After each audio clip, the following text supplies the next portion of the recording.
Hi guys, मी रुशाली. स्वागत आहे तुमचं माझ्या मिनी ब्लॉगमध्ये. तर आज मला भाजी आणायला जायचं होतं, त्यामुळे मी लवकरच स्वयंपाकाला लागले होते. तर आज स्वयंपाकाचा मेनू कोबीची भाजी, चपाती, वरण भात असा होता. तर मी एकीकडे पीठ मळून ठेवलं होतं. त्याच्यानंतर कोबीची भाजी पहिली करायला घेतली. त्यात कढईमध्ये तेल टाकलं. तेल घातल्यानंतर जिरी मोहरी परतून त्यात कांदा परतला, मीठ घातलं आणि नंतर टमॅटो घातला आणि त्या टमॅटो मऊसर असा आधी परतून दिला. आणि तो परतल्यानंतर मी हिरवी मिरची आणि लसूण हे आधीच वाटून ठेवलं होतं, तर मग तेही त्याच्यामध्ये टाकलं आणि छान असं परतून घेतलं. आणि ते परतल्यानंतर थोडीशी हळद टाकली. हळदही छान परतून घेतली आणि कोबी मी स्वच्छ धुवून घेतला होता, तो त्याच्यामध्ये टाकून घेतला आणि छान असं परतून घेतला.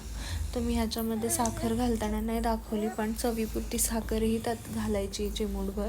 त्याच्याने छान अशी टेस्ट येते. आणि प्रत्येकाची वेगवेगळी पद्धत असते कोबीची भाजी करायची. मीही 2-3 प्रकारे कोबीची भाजी करते.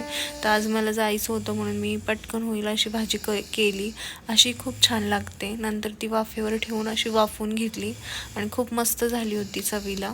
आणि एकीकडे चपात्याही करायच्या होत्या. आधी वरण लावलं होतं मी एकीकडे शिजायला आणि एकीकडे कोबीची भाजी वाफवून घेतली आणि नंतर गरम गरम चपात्या करून घेतल्या. आणि नंतर आवरून सगळं भाजी आणायला गेली. तर पहा किती गर्दी आहे.